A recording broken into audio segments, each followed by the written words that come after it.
Go ahead. Are you ready? You want me to go in closer to him? Because, you know... If you want. I mean, up to you. Where am I facing? Doesn't matter. Or which camera do you want it to... It's Okay. Oh. Alright. or 10 minutes. 10 Alright, minutes. whatever, we'll start. Alright, can you tell us your name, please? Okay, his name is Butch Bernardino, and Okay, Butch. How old are you? I'm 54 years old. You want me to just go? Yeah. Yeah, I'm 54 years old, and right now I live in Silmar, California. And What's your current occupation? I'm a pressure washer, running my own business. Alright. How long have you lived in the United States? Let's see. I came here like when I was 18 years old, or 1978. Okay. Yeah. Alright, where were you born? I was born in Manila, Manila, Philippines, and particular city's name is Tondo, Manila. Okay. How did the nickname Butch come around? That I don't know. Well, Your real name is? your Mama Dali likes Noel, and then no, Papa Dog likes Noel, and then Mama Dali likes Butch. I don't know how do they arrive with Butch, really.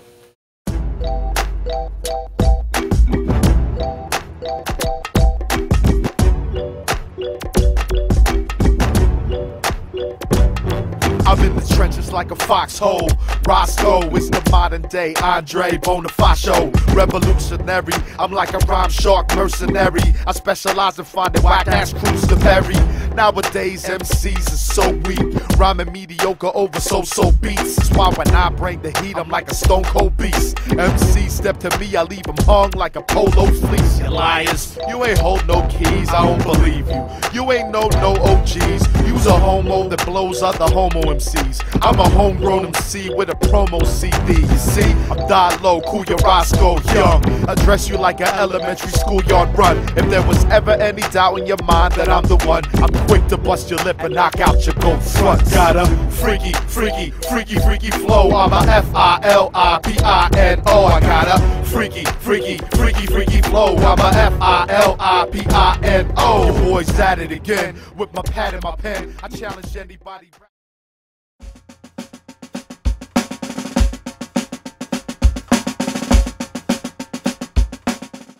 Can you tell us a little bit about your family background? Family background. What can I say?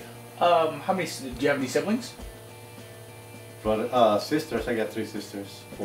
Four sisters, and you know. Are you the oldest of your family? No, actually, I'm the second. I think second because the other 2 is twins. Oh. So I'm the second. Oh, that's interesting. Oldest, and we have 1 child, which is Justin. And what can I say? What else?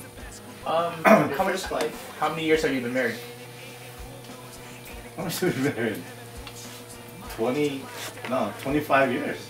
Well, I just had the anniversary, yeah. How was your childhood in the Philippines? Childhood in the Philippines. It's I can't tell much because it was good. I just thought it was good, you know, good experience. And although it's a lot different from the child growing up here in terms of the Philippines, just like I say, you know, the life in the Philippines is kind of, it's hard in a way that you can, I mean, it's hard, but you can make your ways out of it too. You know, like, wow. I can't really remember what else to say about my childhood in the Philippines. Okay.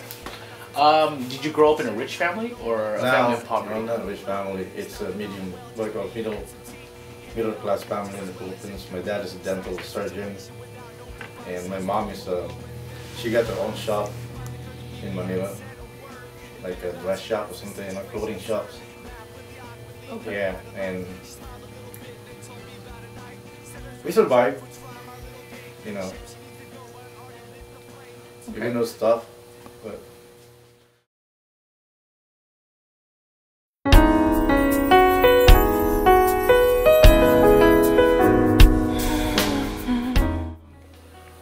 What made you move to the States? What was your main reason for moving to the States? For a better life. Okay. Yeah. What do you mean by better life? Better life means, because you know, the life in the Philippines is just really not easy. You know, either you end up in a slumber, or you end up in a good thing. But most of the kids that I know, they end up in the slumber because you want to make good money, and then the only way that you can make good money is fast money, is do the wrong thing. You know what I mean, right?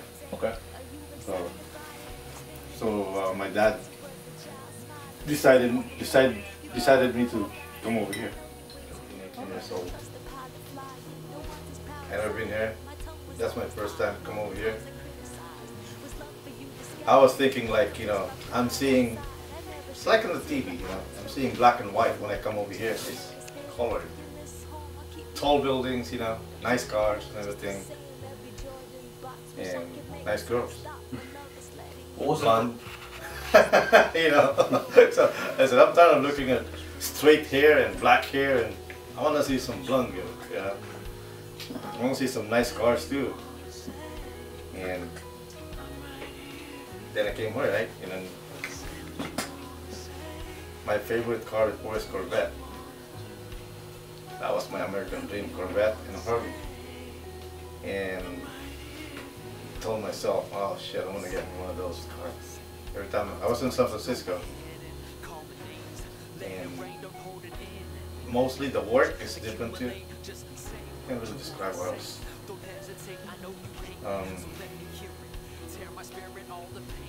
What else can I add there? Okay. The process. Well, I got petition, and what's the process? They just petitioned me, and then I came over here, and then. When you first came to the States, how was life? Was it difficult? Easy? It was the first year I was here. I thought I'm not gonna survive. I want to go back. You know, because the life in the Philippines is different, completely different from here to there, to here. So, Yeah. what made you stay? What made me stay is after 1 year, like I said, then I start adjusting. Then I start looking at different angle. Like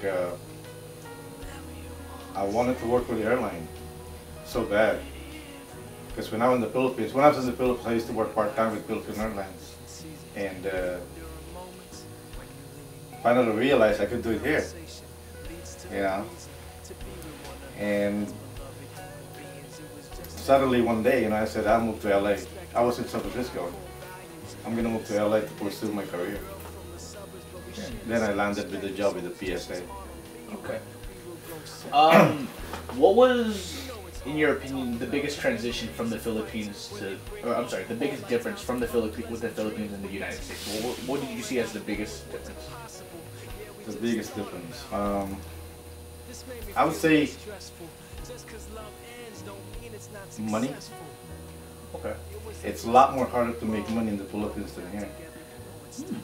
Yeah. Well, I know how to make money of my own too in the Philippines, but when I got here, I thought I'm not going to be able to do it. And before that, I mean, my own money, right? Because the reason I'm saying it's my own money, because now I finally know how to make my own money here, like in the Philippines, what I'm doing there. Okay. Not working with somebody else. But You know? working as your own business and Correct, yeah. just making yeah. everything on your own. Yeah, I thought I was not able to do that here. But now for me, it's a lot more easier here. Okay. Yeah. At first, did you have to work a lot of like odd end jobs, or did you just kind of have to like just work like Here? kind of anywhere just to have a job at first? Yeah. Yeah, you won't believe it. I mean, I started with like automotive supply, like Bad Boys, but in San Francisco. It's like similar place, Grand Auto. Okay. Yeah, and I was in the parts department. And then I came over here. The hardest part is here in LA. Because I'm working, how's that happen? I was working with a production company, like a rubber plant company, and then we all got laid off.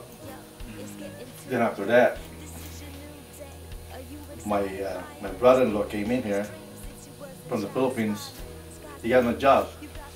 Then so both of us got no job, and then he says, hey, you know, let's just do this, man, you know. He says, just for fun, because we saw an ads. We were walking, you know, we were just driving. We saw an ads in a restaurant, Chinese restaurant, Dragon Place restaurant. Oh, yeah. okay. Yeah, he says, oh, it says wanted dishwasher. And me and him says, hey, shit, man, I can do this, you know, let's do it. So we went in, we applied the same day we started. Yeah, we were washing dishes, yeah. Did you know any English before you came to the States? Yeah, in the Philippines. Yeah. Yeah.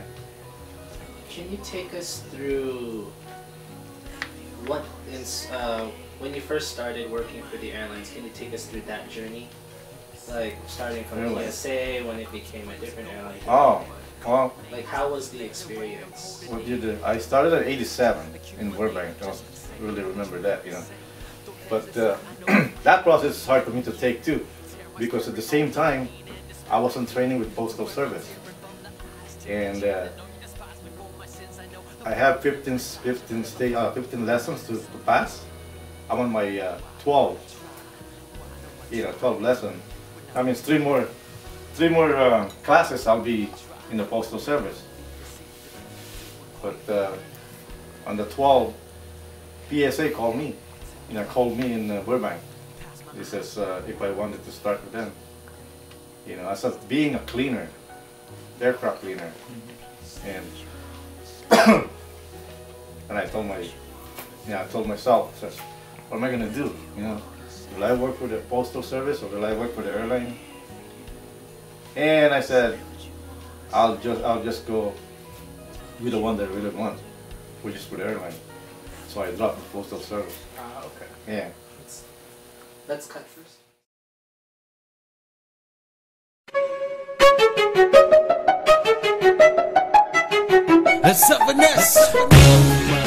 Tondo, Manila. It's kind of weird because I was born in Tondo, Manila, and Tondo, Manila is one of the notorious city in the Philippines. If you would compare to Los Angeles and the Valley, it's Pacoima of the Philippines. Like the, oh no, I take it back. It's like, what's that? Los Angeles, Watts. It's like that, One time you see some people lying down on the ground, and the people start saying, hey, what happened, what happened? There's blood coming out. He got stuck. Just for nothing. Maybe, if you're wearing like watch, nice watch, I swear to God, they're gonna cut your hand just to get the watch. Yeah, and they're good. Because in the Philippines, there's jeepney. You know the jeepney? Mm-hmm. If you're wearing like jewelry, don't be going like this because there's a big window, right?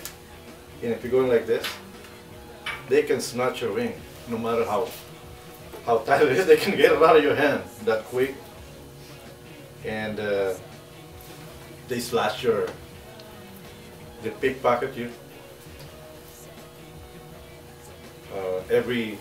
We call it fiesta. Every year it happens, where people celebrate. All houses. They have, they prepare a lot of good food that day for 3 days. That day is very special to the Filipinos. It's like a fiesta, like I said, and then so people drinking, everybody's drinking. And by the end of the day, for sure, there's going to be 10 people dead. Because the gangster there, I don't call it gangster. Sometimes I see one guy, well, put it this way. If fiesta is about 3 o'clock in the afternoon, people's just walking in the street, you know. There's no public transportation that day because all businesses are closed. And they all dressed up like nice and everything. They walk in the street, in the middle of the street, right? To go to each different houses. And there's this guy, out of a lot of people, he just shouted, took his shirt off. I saw this, you know. Took his shirt out and then put a red bandana or something. Then he pulled his two big old, what do you call that? Machete, and start hitting people. Yeah, you could see people just, and before the cops came, there's about 10 people dead. You know, I mean, the crowd just woof, and he's in the middle. I forgot what he called it. Like a suicide mission or something. You know, you never see that. And there's another thing that happened there. We were living in Tondo, Manila. 10 o'clock at night, you know, we were about to go to bed. And then my dad says, go to bed, let's go to bed. Okay. Then we hear bang, bang, bang. About 3 or 4 shots. Then my dad says, what's that? Then my mom says, that's a gun. You know, just come and lay down. Let's see what happens. So everything's quiet. The next thing you know, an automatic weapon going. Yeah, in the street, 2 gangs fighting. Yeah, big notorious gang, you know. I mean, they're really, I think there was 3 gangs anyway, you know. They were shooting each other, you know. Next thing you know, all the cops are there, you know, fire department's there. But, and they use this thing, the scary one is they use this, they call it rabbit. It's like a slingshot, but at the end of the slingshot, it's like a nails this big with the feathers that they shoot. Yeah, they're good in that. Oh, Tondo, Manila is good for that. Knives, you know, knives. And when I was younger too, that's why my mom says, hey, let's move out of here, you know. I was watching this guy, you know, like this. I was watching this guy, what this guy doing. He's got a, what do you call that, the cup for the beer?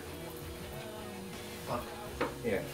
He's got a cup of beer like that, and then he's got a lighter. Molotov. No. He's got a lighter. Yeah. He's doing drugs. He's doing a straight heroin. What they do is they hit the thing with the lighter, and then they kind of melt it a little bit. Then they put it in a syringe, and then they shoot it straight shoot in the vein. That's what they're doing. And I said, damn, you know. I was watching it. My mom caught me and says, what the heck are you doing there? You know, get out of there. So he put me inside the house, and those are my experience, bad experience in the Philippines. And I have a name for that thing. When you shoot straight to the vein. I don't know.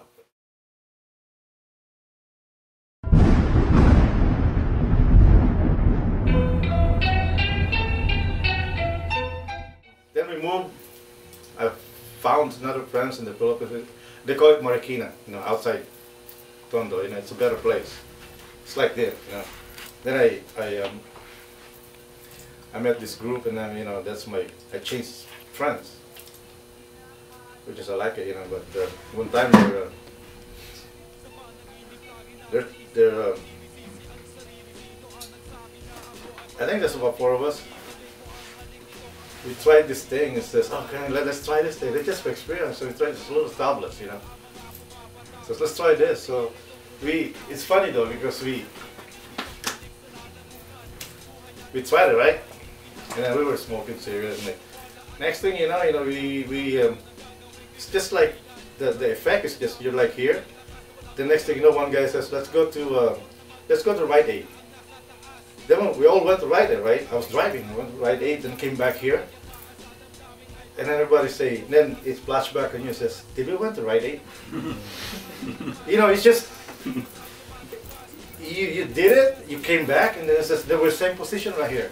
It's like we didn't do it. And I go, what the heck is this shit?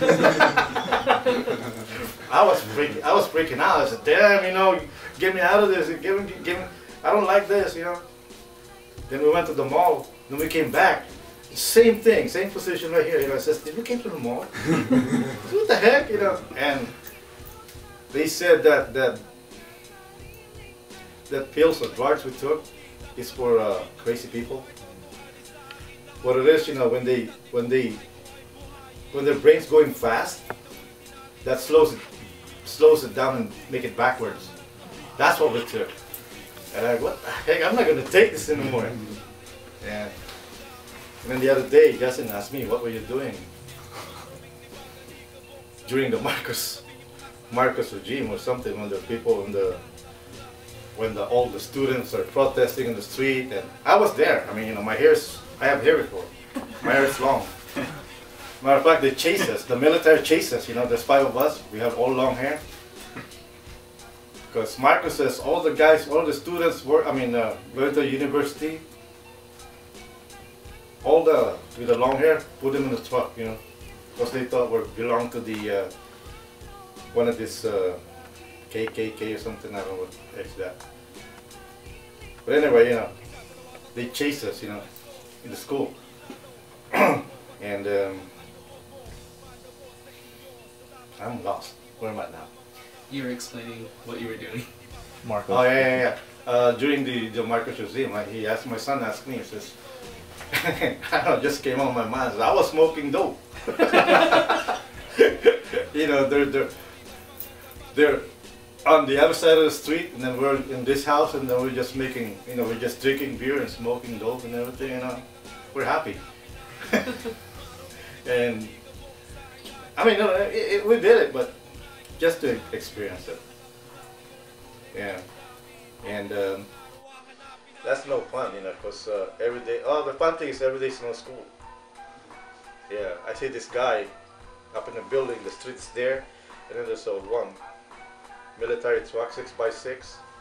They made this freaking huge thing. This happened at the University of the Philippines. You know, they make this huge thing like a block, and it's a bomb. You know, but when you drop it, then it hits the ground, it's gonna explode. I saw that happen and then drop it in the truck.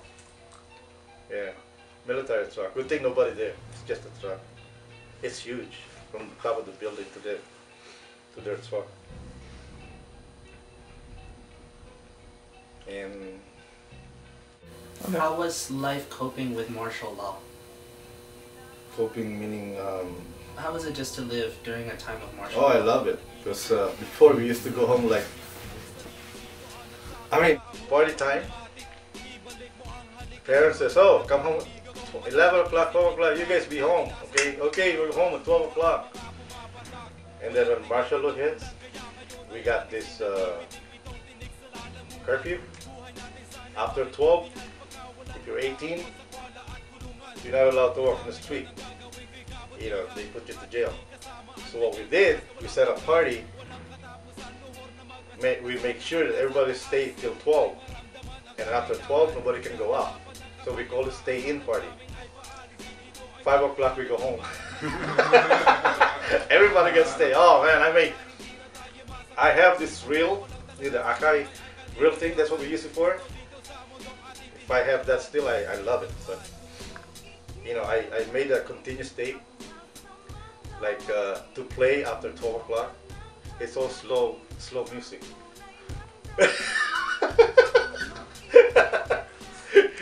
You know, it's slow dance. After 12 o'clock, it's okay, it's time for slow dance, man. You know, they turn the light on. Because see, we only put 2 lights. You know, we don't have no dancing lights and everything, just colored lights. And then what they do is they turn the light up momentarily, and then the guys start scanning. You know, you get scanned. All the girls who you want to dance with. Yeah, then you turn the light on. Says, okay, I know who. Oh, yeah, that's it. I mean, but okay, let me add this thing. It's really hard during the martial law, though. You know, I mean, just making fun of the 12 o'clock thing, stay in party, but it's. Should I say this? it's fun and happy, but I mean it's fun, but it's hard too. Because the things that you used to do before, you can never do it. They put you to jail right away. You know, no question asked, you go to jail. You know, and then you don't go to ordinary jail, you go to the military jail. And where I live, you see army, everybody's wearing camouflage, yeah. They got this M16. The very bad thing experience that I saw there is, you know, they in the Philippines, the military in a bar, they can drink. They put the 45, either 45, and they lean the M16 right there. The table's here, and they're all drinking. And then once they got drunk, the fight starts. Then the shooting starts. Military to military. And then they will say, "Oh, it's the what do you call it? The non-uniform people started it." They twisted the story, you know. Well, the ones fighting is military to military, you know. But they're gonna say, okay, the non-uniform people started it. That's how they cover up things there.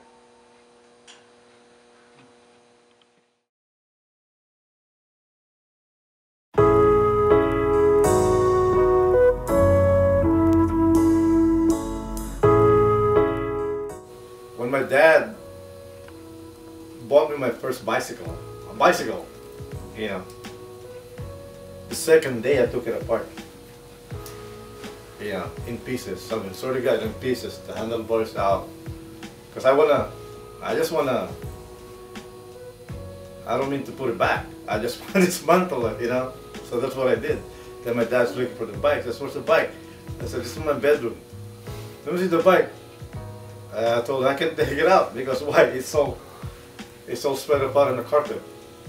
And he got mad at me, you know. And then I had me a 1990. No, my dad bought me a. Good thing here, you guys got a nice car. My first car is a 1965 VW Bug. Yeah, and I was the fourth owner of the Bug. I said, damn, you know. And that's the job though. And you know, Tito Benji, my brother-in-law, me and him, because the clutch is slipping. So we took it out. You know, we took down the engine and then we took down the transmission. And when we put it back, the third gear became reversed. Yeah. And we can't really figure it out. And so we took it down again, we put it back, it's still in reverse. Yeah. And we took to this guy, he's a VW mechanic in the Philippines, and they said, "Oh, you don't assemble it like that." See, what happened is, you know, the way they assemble the thing, they have this transmission housing. It's made for that has a holes. They made a holes for it. They put it back together, and then they can access the thing what they want to do.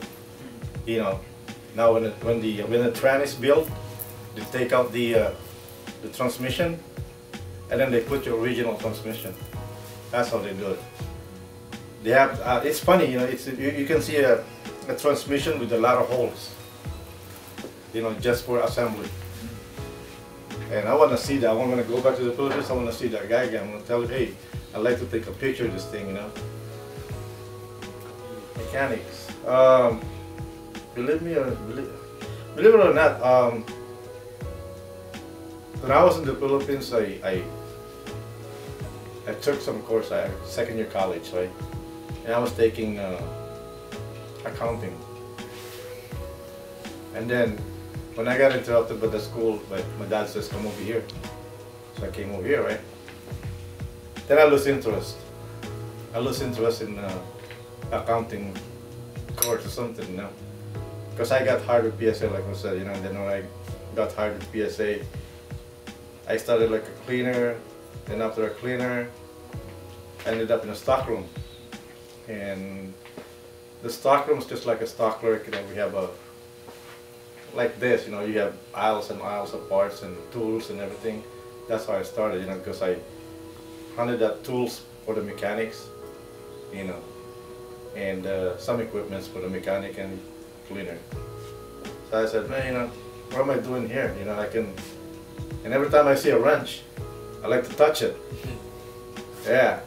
I admire it, like chrome wrenches, especially snap-on, you know. I said, man, I like this thing. Why don't I get used to it, you know? I'm not a mechanic yet before, I was starting buying tools at the snap-on truck. So now I decided to, one of the guy, a Filipino guy, a mechanic, says, why don't I go to school? So he says it's only 2 years course, you know. It's a vocational course. So I followed him. I attended the 2 years class, and after that time, I mean, see, it goes by time. How many hours you're gonna build. So when I reached my my hours to take the exams to the FAA, and I did it. So I passed my my certification. I got the license and everything. Then I bid for the automatically. I bid for my mechanic job with U.S. Airways. See, it goes by bidding, you know. Then I got the job. They shipped me out of here. I went to North Carolina. That's what I don't like. You know, spent 3 years in North Carolina, and they're here. I was commuting back and forth. Oh wow. Yeah, every week, every single week. Yeah. And I got tired of it. I said, man, you know, I want to go back to LA. So I quit the mechanic. Then I went back to utility, which is the cleaner. Okay. Tell us a little bit about your business. Okay, the business. I started a business about 10 years back. And at first it's kind of hard. Because, you know, they said, if you want to set up your own business, you have to sacrifice 3 years first. 3 years is always a loss, you know. But for me, see, when I started this business, I'm still working for U.S. Airways mechanic, and at the same time I was doing this side job or something. I'm not intending to do it full time before. And so what I did is, you know, my neighbor introduced me to this business, so he says, just get a machine and then I will be like a subcontractor. So he gives me the job, he gives me a, you know, 1 whole month job, and then I go to the job site and do it, and then he cuts me a check at the end of the month, you know. But it didn't happen smooth like that. You know, it's just like a month after that, and then a week after that, and then 15 days after that, he never paid me. And then he was saying, oh, okay, this guy didn't pay me yet. So, I mean, that's not my problem. You know, his problem is to pay me like on the 30th, right? Now, where's he gonna get his money? He got to pay me, you know what I mean? You know, that's the contract.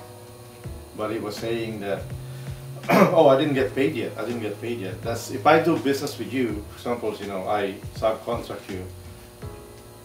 I have the obligation to pay you at the end of the month.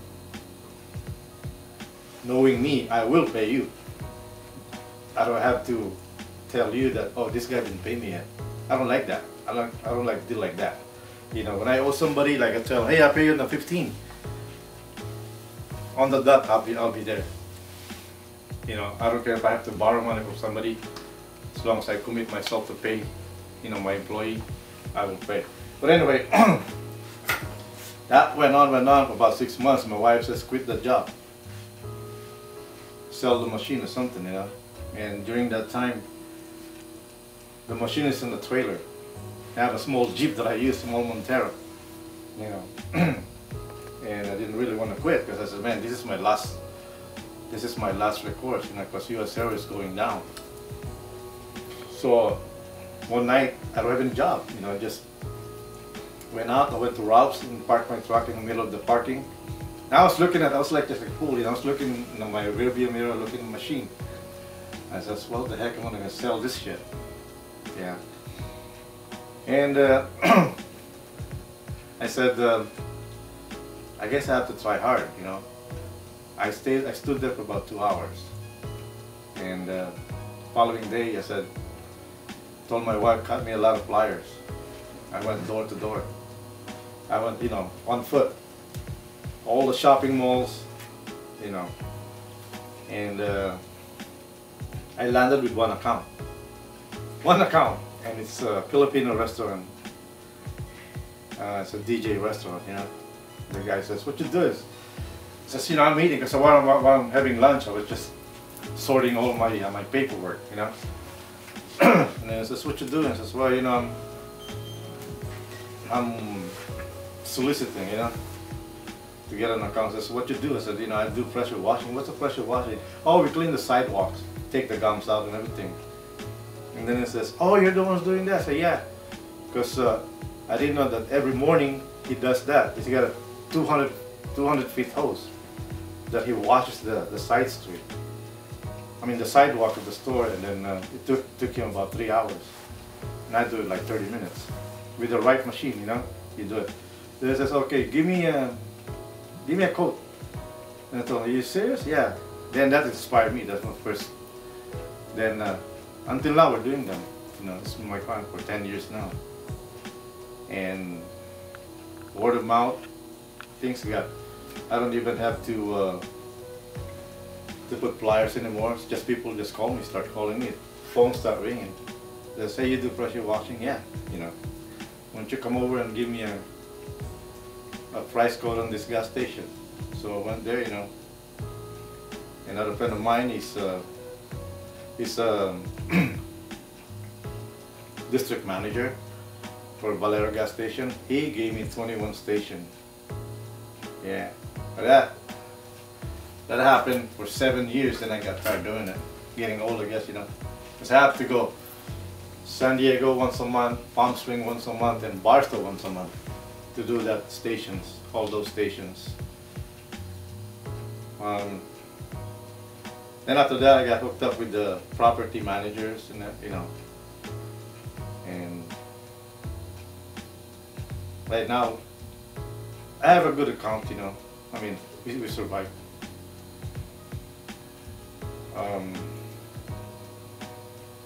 What else have to do? Okay, perfect. Thank you.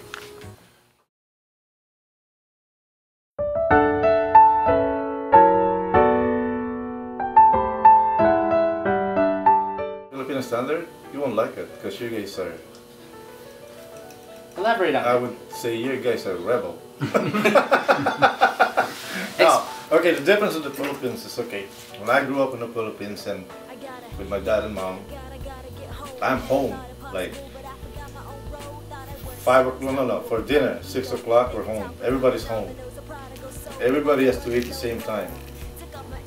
You know, although we don't do chores though, because we have helper, house helper, we have maid, you know. She's the one who, in a way, we're kind of lucky too, you know, because we don't do the chores. Over here, I give chores to you guys, right? Justin, you watch the day, Barbie, throw the garbage, you know. Anyway, and here, I myself, you know, I was raised to that kind of thing, so I carried it here. So every now and then, and I tell them, hey, you know, check in with me if you guys gonna eat dinner here or what, you know.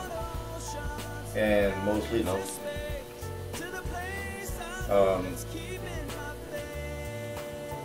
And there's the saying that if you live under my roof, you have to follow the rules and regulations. You know, it's not bad. I mean, you know, it's easy. Just check in with me where you guys at. We're just worried what happened to one member of the family, you know. But kids now take it differently. That's the real bottom there, you know, because you guys got your own mind and You're old enough what to do. You know what to do outside. You get driving already, you know. That's why in the Philippines there's this, you know, the big difference there between here and the Philippines is, in the Philippines you find some kids aging 30 years old, they still live with their mom and dad, with the family. What happened, this is the, I mean, I don't oppose this thing, but it's nice, but sometimes it's really, since I'm here, I'm adjusting on the life here.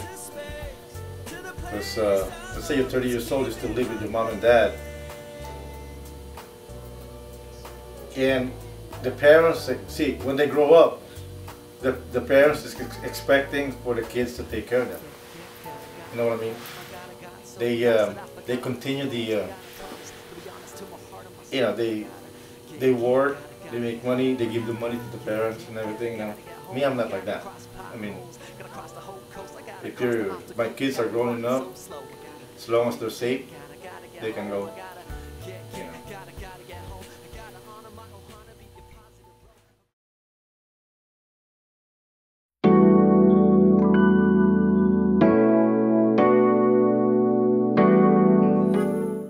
When I was a young, you know, as a teenager, mostly every night we drink, man.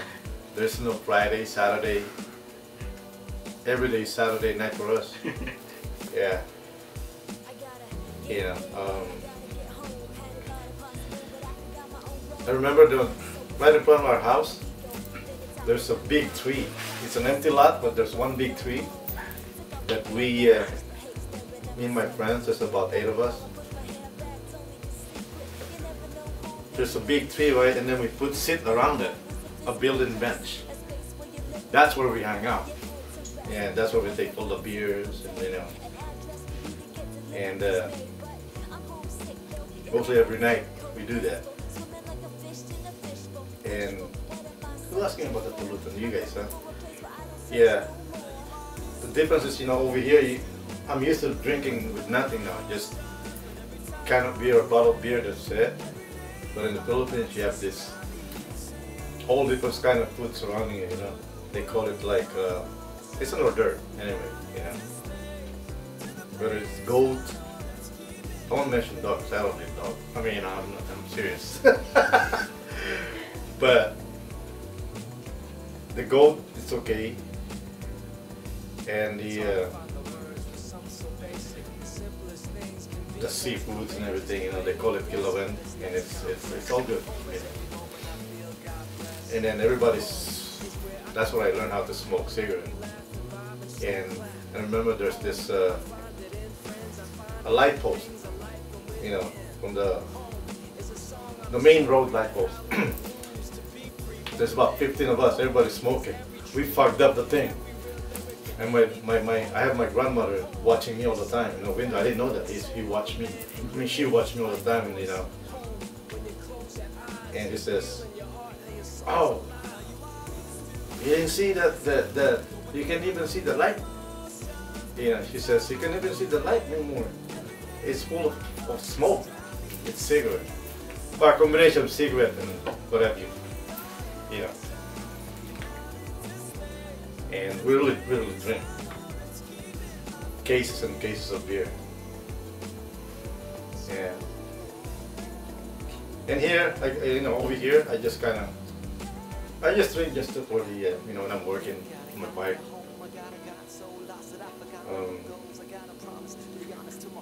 Lost all those fun time with friends. Over here, if I don't call my friends, they don't come. Yeah. And then when they come over here, they drink my beer. They seldom brought beer. You guys, I'm lucky tonight. You guys brought me beer. Most of the time, my friend comes here, you know, they drink my beer, they eat my food, and they say, "Okay, bye." Then I clean. So.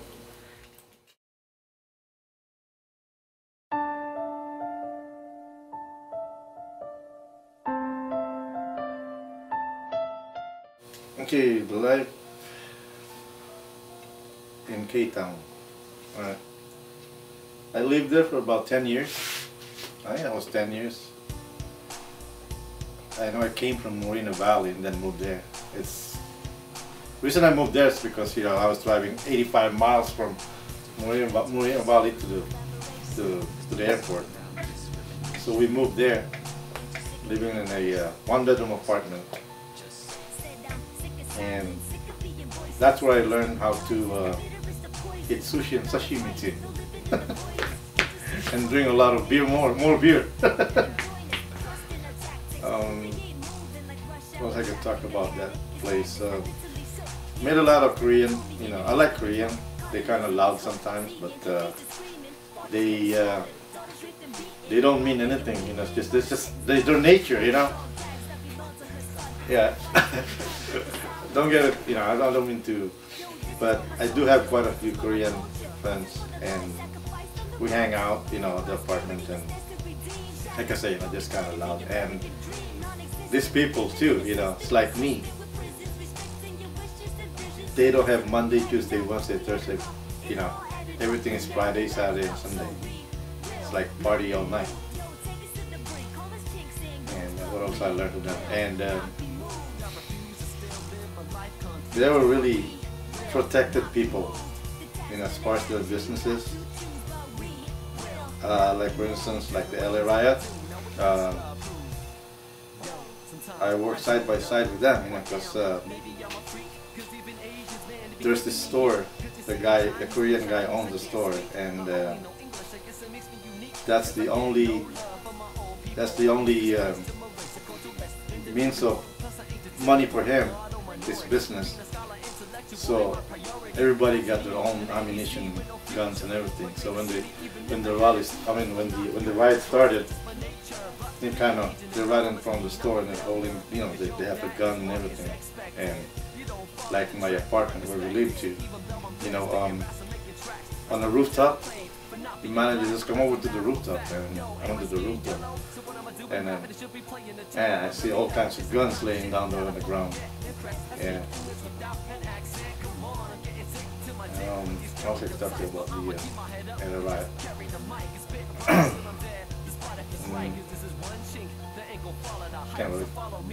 Can't remember. Do you remember how it the felt? lootings and everything, yeah, I went to Western Avenue the following day. My wife says, "Don't go out there." I says, "Well, I want to see what's going on." So I went walking on Western Avenue, see this guy with a two-wheeler and a Frigidaire. And the other guy's running with a microwave oven. They start looting the stores. It's just like a war zone. And there's another guy who's taking video. He's in his car, the video, somebody snatched the video from him. So it's kind of says, man, this brings back my memory, my childhood in the Philippines, It's like a war zone. And next thing you know, I got military around me, a lot of military. The National Guard showed up. And they mean business too. They're not smiling, they're not, if you make mistakes, they'll shoot you, I guess. That lasted about 3 or 4 days or something, then LA is burned down. Maybe you guys were not born then yet, I don't know how old are you guys now, but it's quite a mess. Yeah. Like I said, we went on the rooftop 12 o'clock at night till about 4 o'clock, 5 o'clock. LA is burning that night.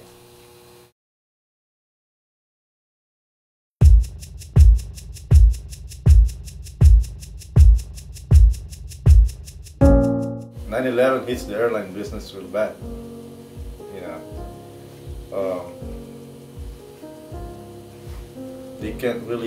They said the airline can really survive without cutting somewhere.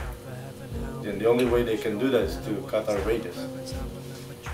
So the first thing they did, I can't remember, but they cut our wages. They took something. They took something out of our pay. But a year after that, they brought it back. They returned it to us through 401k or something. How did during that time a lot of people were being laid off?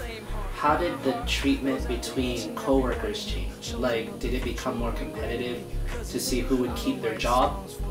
And you know, how did that change? Keeping the job or something like that. Yeah.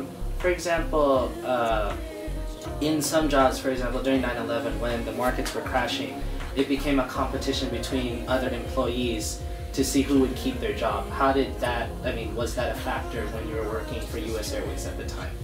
Well, it's not really. We're not really worried who's going to keep because we're union. You know, and they're protected by union. Well, I would say the one with the less seniority, that's the one first to go. And I'm not worried because I got 20 years, 21 years with them.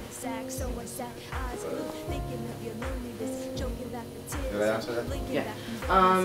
How did you, or why did you stop working for the airlines when you did? Like what you said, you know, 9/11, instead of getting raised and everything, you know, we start getting demoted. You know, like me, I was a mechanic in Charlotte, and I can't hold the mechanic here because of seniority, so I went downgraded to utility again, like a cleaner. And what else? Keep going. Like, what happened? Like, what led to the point when you just decided to call it quits? Oh, okay, yeah. When that thing happened, I said, I told myself that maybe I could do it on my own, and I wasn't really sure, but I did it. You know, sold my jet ski. I have a jet ski before. Sold my jet ski and then kept the money. And because my neighbor is the one who introduced me to the pressure washing business. I really don't want to go there because I want to turn wrench, you know. But there's no. But my left side head or brain says go this way. So I went the other way. I tried it, sold the jet ski, and then bought my first machine on the trailer, a pressure washing trailer. And I started from there.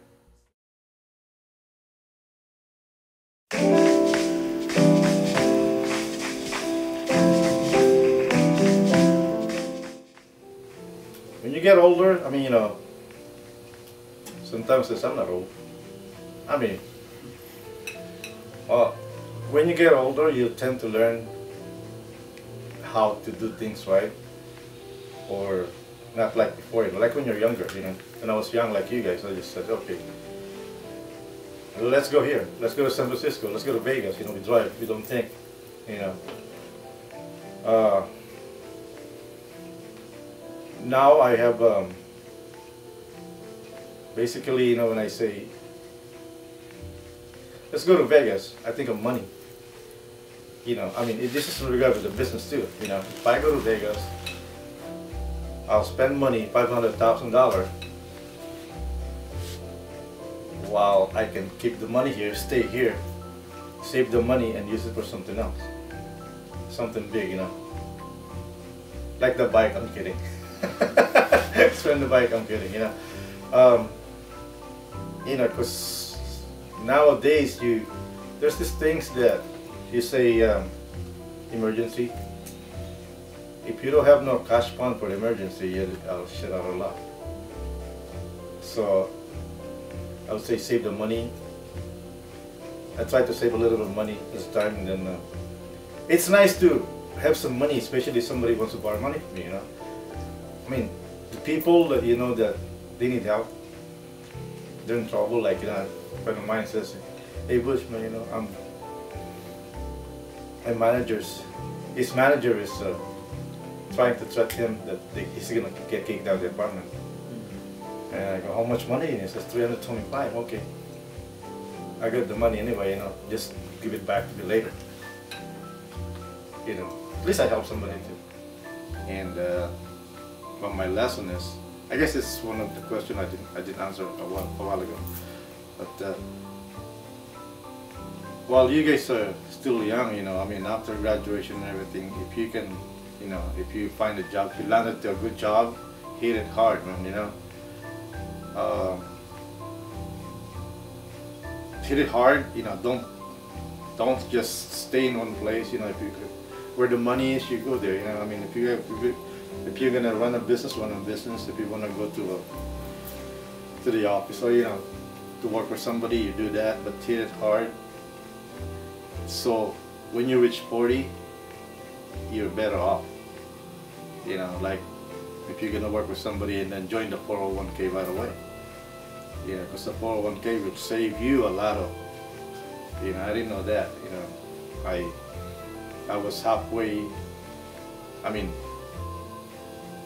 I worked 10 years already with US Airways before I realized, damn, I need to join the 401k. But some of my co-workers got hundreds of thousands already through the 401k, and I only got 80, 65,000. So what the heck's this? You know, I miss all those guys. So yeah, just focus on what you guys doing. You know, like this, you're a good group. I see you guys all, you know, focus on your future. Before I don't realize that. Now when I grow older, I said, man, you know, I wish I listened to my dad. Because